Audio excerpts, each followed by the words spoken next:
In 1988, Isaac Asimov predicted that we would all own computers connected to massive libraries and be able to access digital teachers and reference materials on demand, allowing us to learn at our own pace wherever we want about whatever we choose.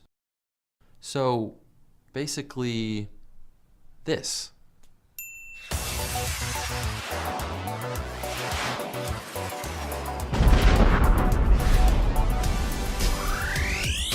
You know what's frustrating about tomorrow? That it's not today. And that makes it very hard to predict.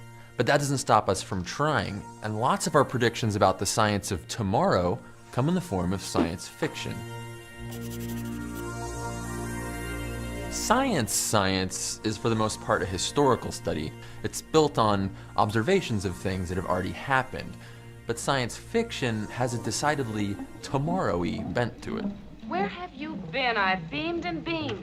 Not all predictions are correct, of course. I mean, you'd have to be a pretty big bojo to think that we're actually gonna have hoverboards by October 21st, 2015. Hey, McFly, you bojo! Front cars don't work on water! But throughout the history of science fiction, people have got a lot of things amazingly right. Like in 1865, Jules Verne predicted the US would send 3 men to the moon in a spaceship named Columbiad, launched on a rocket weighing 20,000 pounds at a cost of $12.1 billion. Now 104 years later, the US sent 3 men to the moon in a spaceship named Columbia on a rocket weighing 26,000 pounds at a cost of $14.4 billion.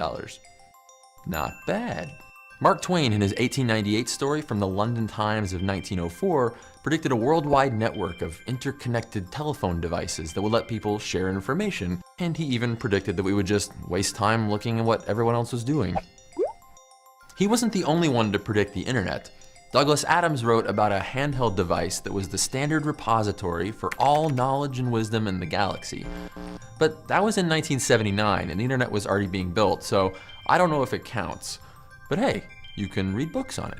Arthur C. Clarke is also on the list of people who predicted internet-type computer things.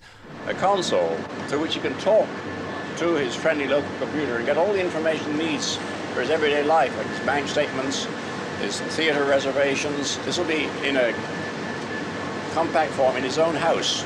He'll have a television screen like these here and a keyboard, and he'll take it as much for granted as we take the telephone. But his books got so many things right that you'd think he had access to some sort of superior form of artificial intelligence. Siri, can you open the pod bay doors, please? That's a rather insensitive thing to say to an intelligent agent. Today, artificial intelligence has advanced enough to win at Jeopardy, but so far, no one has died from it, I think. Before Arthur C. Clarke wrote stories, he worked on a radar for the Royal Air Force. In 1945, he wrote an article describing extraterrestrial relays, which essentially predicted and laid out a plan for our entire modern system of geostationary communication satellites. And to this day, that particular altitude of space that those satellites live is known as the Clarke orbit. In the 1911 story Ralph 124C41+, Hugo Gernsback, the namesake of science fiction's annual Hugo Awards, predicted that an emitted radio wave should reflect off distant objects and make them detectable like visible light. Now that's something that we call radar, but it wasn't invented until almost 25 years later. In 1961's Stranger in a Strange Land, Robert Heinlein predicted screensavers, although I'm not sure he knew we'd use flying toasters. In Fahrenheit 451, Ray Bradbury predicted not only flat screen television, but also seashells and thimble radios worn in the ears, which I think we've all heard of. 50 years ago, during the 1964 World's Fair, Isaac Asimov predicted that in 2014, we would have some robots, but they wouldn't be very good yet. And that nuclear and solar power would replace fossil fuels. We'd have self-driving cars, unmanned missions to Mars, and that everyone would wear killer sideburns and bolo ties.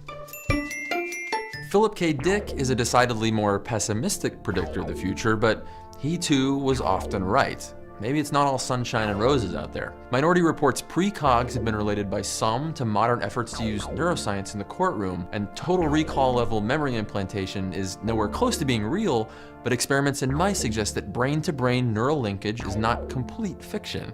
Do androids dream if Electric Sheep predicts a world full of bio-inspired engineering and human-like artificial intelligence? And in A Scanner Darkly, he predicted a level of high-tech government surveillance that I think we wish wasn't fiction. but I love the NSA. The NSA is my friend.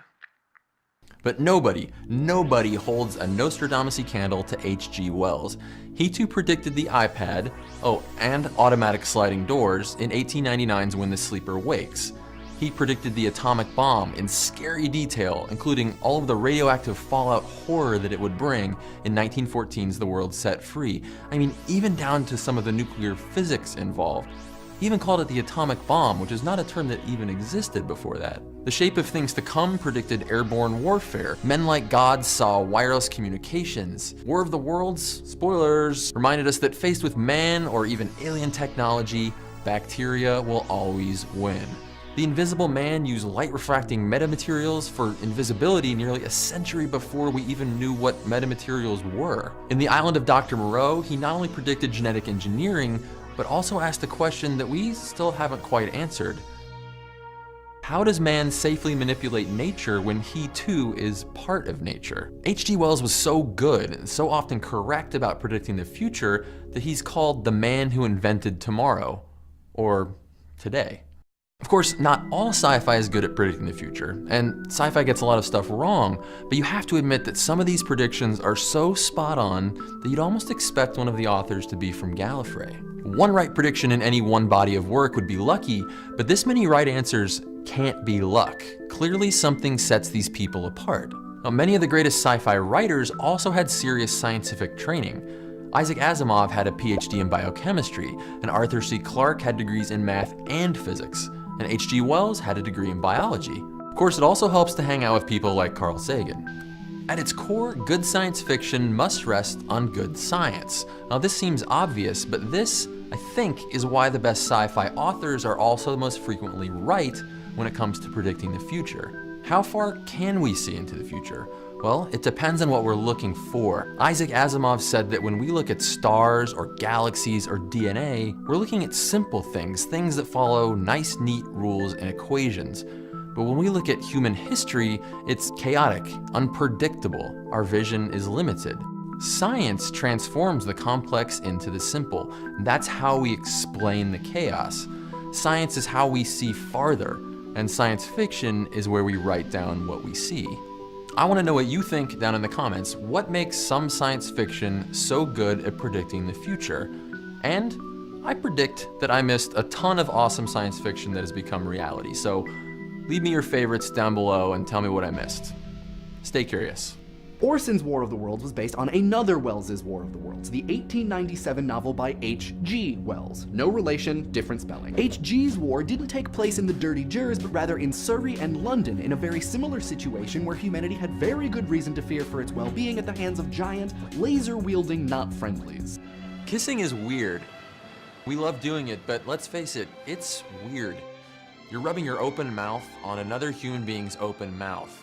So there must be a good reason that we do it.